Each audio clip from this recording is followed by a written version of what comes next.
só pontuando algumas ideias importantes, o comunismo, quando ele é reformulado na sua versão marxista, Marx não inventou nada. Em essência do que seria o comunismo, ele não inventou nada. O Marx e o Engels, como eu já disse, eles vão pegar as principais diretrizes que também foram sintetizadas pelo Adam Weishaupt, um dos fomentadores da Revolução Francesa, estava pelos bastidores. E se você observar, todas as orientações do Adam Weishaupt vão estar, todas elas presentes no Manifesto do Partido Comunista, publicado em 1848 por Marx e Engels, a pedido da Liga dos Justos, que por sua vez era um braço da maçonaria. Dando um salto muito grande na história, nós chegamos aí no final dos anos 80 do século passado com a ideia de que, com a queda do Muro de Berlim, o comunismo teria acabado. E aí eu retomo aqui o livro do Mikhail Gorbachev, Perestroika, que talvez seja o segundo grande manifesto comunista, a depender do ponto de vista, depois do próprio manifesto de 1848. E é interessante que, apesar das propagandas feitas, principalmente no mundo acadêmico, a partir do mundo acadêmico europeu, que migra para o Brasil com muita força, a influência do mundo acadêmico europeu, principalmente francês, ainda é muito grande no Brasil, alemão, francês. E em nenhum momento nesse livro aqui, o Gorbachev diz que o comunismo acabou. Inclusive, ele começa fazendo uma pergunta, abre aspas. O que é a perestroika? O que levou à ideia de reestruturação? Veja bem, perestroika significa, em essência, exatamente uma reestruturação, assim acompanhada da glasnost, uma reestruturação do sistema comunista, que ele admite aqui que aquele modelo leninista, stalinista, tinha entrado em crise. E que se continuasse daquele jeito, ia esgotar. E o Marx e Engels já haviam dito, em 2 prefácios do manifesto, eles falam isso.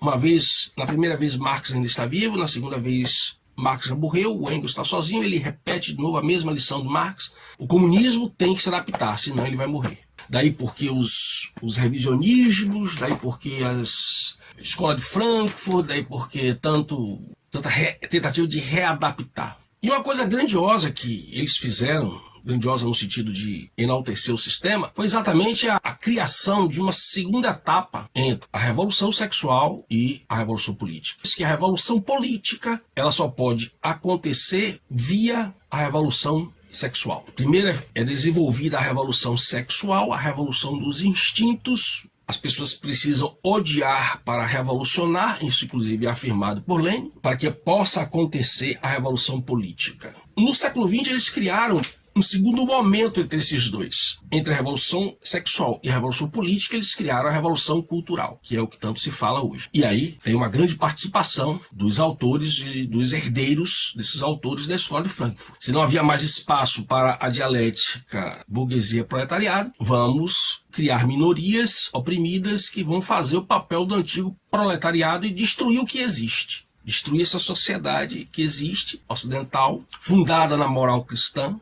para que possa haver uma outra sociedade. Então o comunismo ele está sempre passando por metamorfoses, no sentido de se adaptar. Então eu vou citar aqui algumas características do comunismo e não vou fazer associação com fatos concretos da realidade, porque eu quero que você, se estiver disposto ou disposta, que faça isso. Você que faça esse exercício, não vai lhe custar muito. Preste atenção no que está acontecendo e veja se nós estamos ou não já a passos largos caminhando para um desfecho de um comunismo total. Como é que todo regime totalitário consegue vencer, se instaurar? Através do terror, consequentemente do medo. E esse terror, para implantar esse medo, ele precisa de algo que nós chamamos de propaganda. Não pense que essa propaganda ela está simplesmente ligada às novas tecnologias, ao nosso tempo. Não, na Revolução Francesa foi feita a mesma coisa. O que antecedeu a Revolução Francesa foi feita a mesma coisa. Com os meios que eles tinham disponíveis, jornaizinhos,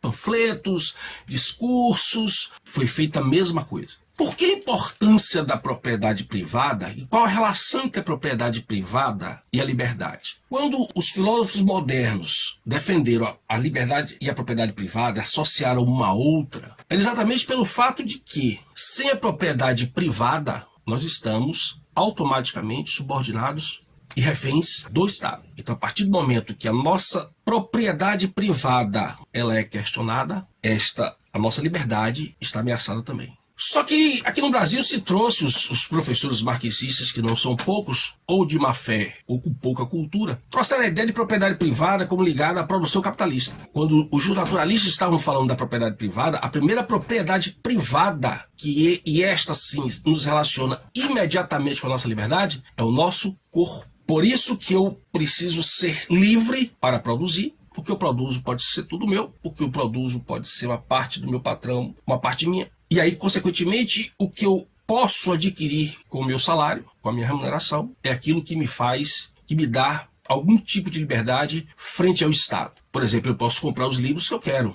Se eu tenho o meu salário, se eu sou livre para trabalhar no que eu quero, ganhar o meu salário, eu sou livre para comprar a roupa que eu quero, eu sou livre para comprar o livro que eu quero e não somente o livro que o Estado quer que eu compre, ler somente aquilo que o Estado quer que eu leia. Eu sou livre para ir aonde eu quiser. Eu posso ir a uma praia, a um shopping, eu posso ficar em casa, enfim. Eu posso ter o exercício da minha liberdade. Então, é necessário que para isso se instale, convencer as pessoas de que elas não sabem muito bem o que é o melhor para elas. Convencer as pessoas de que elas estão em perigo, caso elas não abram mão da sua liberdade e entreguem toda a sua liberdade, inclusive o seu poder decisório sobre as suas vidas ao Estado, é o que há de mais precioso para o comunismo.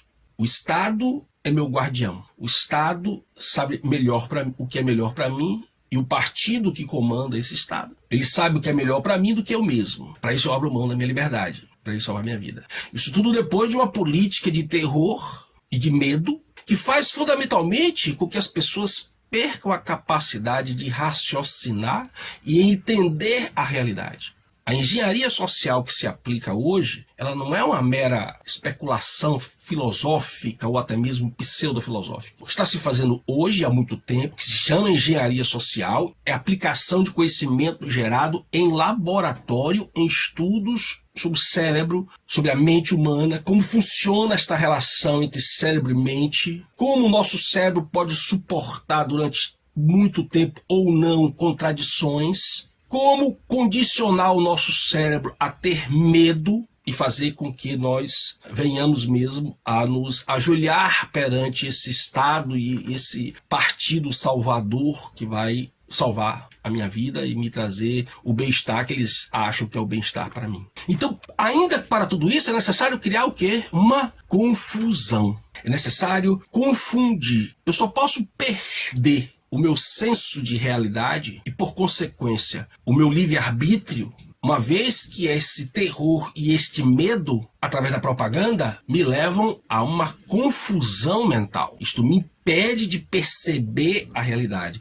Isso restringe muito a minha capacidade de discernimento. E assim, pelo medo proporcionado pelo terror através da propaganda, eu vou pouco a pouco, voluntariamente, abrindo mão do que há de mais importante na nossa vida, que é a nossa liberdade. E culmina quando as pessoas, garbosamente, começam a defender a ideia de que os interesses coletivos estão acima dos individuais. Não é um ditadorzinho apenas que faz o show. É o povo que se acha muito esclarecido, que legitimam, que dão sustentação a todo e qualquer regime totalitário, seja que tempo for. Centro de Estudos Professor Oswaldo Bastos.